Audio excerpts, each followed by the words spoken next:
Welcome back, ladies. I cannot believe it's already been a week. Welcome back, girls, to Widows Wednesday.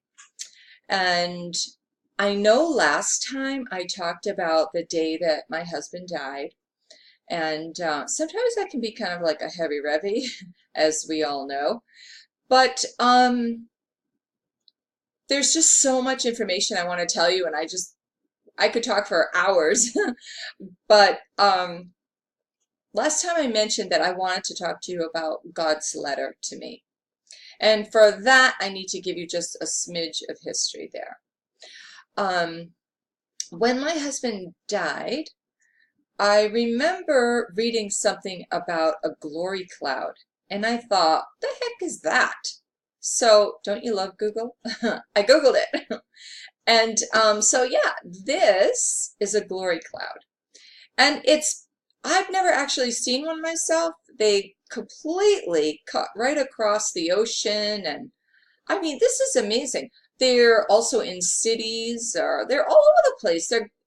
I just Googled glory cloud and wow. But in a book that I read, which I am going to put in the product review, my little Susie's product review, I want to let you know about some things that have encouraged my heart, have helped me through this. And one of those things was a letter that was written to me by an evangelist who told him that the Lord told him to do this. So here's the history. My husband was the worship leader. And so we were at church all the time. I mean, he's been a worship leader since he was 18 years old, with his guitar, singing away, praising God, and very, very good. And so this is how I know him, on the stage, singing. And so when my husband died and I tried to go back to church and I see someone else there, it was extremely difficult for me. And so I decided to protect myself. I'm not going to go to the worship service. I'm just going to go and hear the word, the preaching. I said, that will fix it, and that's that. Well, I knew that that night we were having an evangelist. His name is Nathan Pimentel, or Pimentel, depending on where you come from. But anyway, he was there, and I walk in a half an hour late, and he says, at the end of his preaching, he said, he says, I was late tonight because God asked me to do something that he's never asked me in my 10 years of ministry. And my daughter was with me, and me and Stephanie were looking at each other, and I thought, oh my gosh, wonder what he's talking about. And so he said, the Lord asked me to write a letter. Now, girls, I met this man once. Once. That's it. He said, the Lord's asked me to write a letter, and it's to you, Mrs. Burrows. Oh my gosh, what? I grabbed my daughter's hand and I'm thinking, you've got to be kidding me. And so he proceeded to read it to me in front of everyone. And guess what, girls? I believe this letter is not just for me, but I believe it's for you too. Every widow, I want you to imagine this is the Lord speaking directly to you. Here it is, girls. I need my specs. Okay. I know the pain hurts. I know the days are different.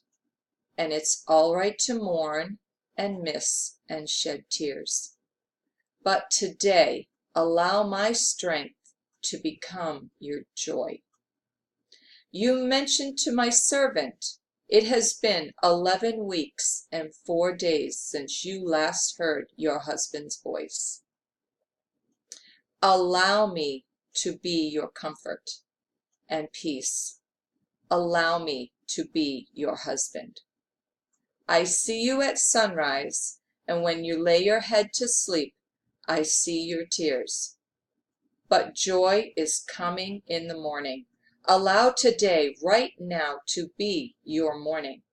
Don't allow the enemy to steal your praise. Like my servant David said, bless me at all times, and let my praise continually be in your mouth. If you allow the devil to steal your praise, he will cripple you. But I say to you, let out a praise unto me, and my supernatural peace will come upon you. Girls, let me tell you, that was amazing to me because I had shut down in that sense, you know. I'd go to church and I'm just sitting there listening. I felt like I was in I don't even know, a fog. It was like 4 months, sorry, of this dark hour.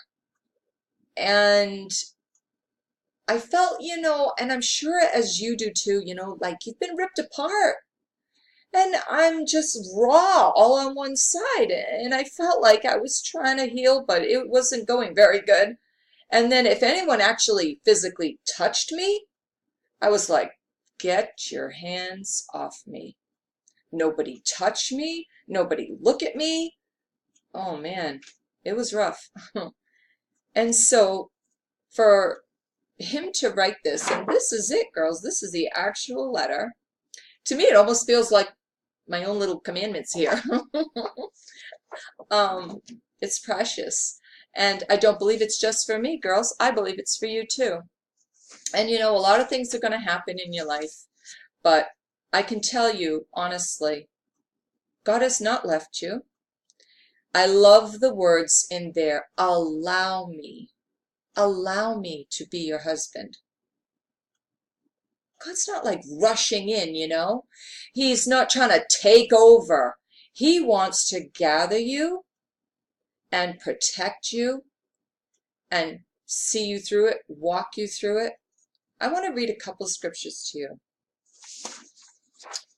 Isaiah 54:5, girls, says, for your maker is your husband. That's pretty awesome right there. Your maker is your husband. The Lord Almighty is his name. The Holy One of Israel is your Redeemer. He is called the God of all the earth.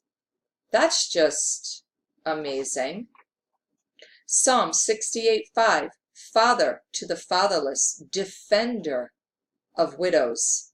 This is God, whose dwelling is holy. And I know that it's hard sometimes. People kind of don't know how to respond to widows. I know that I've had, and I'm sure you have too, been pitied and all that. I don't want to be pitied. I want to be that overcomer.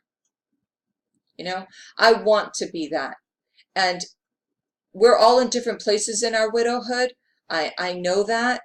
And at first, if somebody's talking positive about being a widow, you want to smack them. What are you talking about? This is horrible. Oh. But as like in anything, the further down we go, the more we realize this isn't changing, so I have to change. I cannot let this control or consume me my entire life. And either you draw that line, and you decide, well, God, you want to be my husband, then it's a big job. Because, a lot of times I'm like, you know what, I've got a honey-do list. And I'm just like, Lord, help me, help me, help me. I need you. How about this one? I like this. Okay. Exodus 22, verses 22 through 24. I love this because I feel like, God, you are my husband. You are my protector. You are taking care of me. Do not take advantage of the widow or the fatherless. If you exploit them in any way and they cry out to me, then I will certainly hear their cry.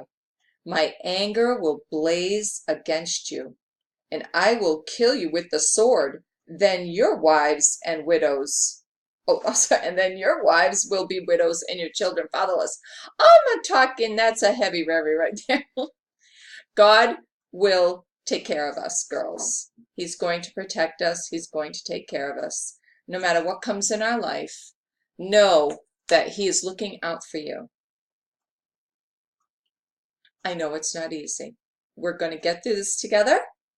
A lot of things happen in our lives. You know, from the last time I spoke with you, remember I said that my daughter was 5 months pregnant and with our first grandchild. So my husband always wanted to be a grandpa. And so I felt he's missing it, you know, but this is her. This is Madeline. Wait, trying to get this right. Absolutely adorable. I love the little like Russian hat. Isn't that cute? It's hard to see on here. I don't know if you can really see it, but yeah, she's so cute. Oh, mercy. Now she's 3. So, girls, join me next time. Next Wednesday, another fast week will go by, and God bless, and we're going to get through it. Don't give up. Don't give up.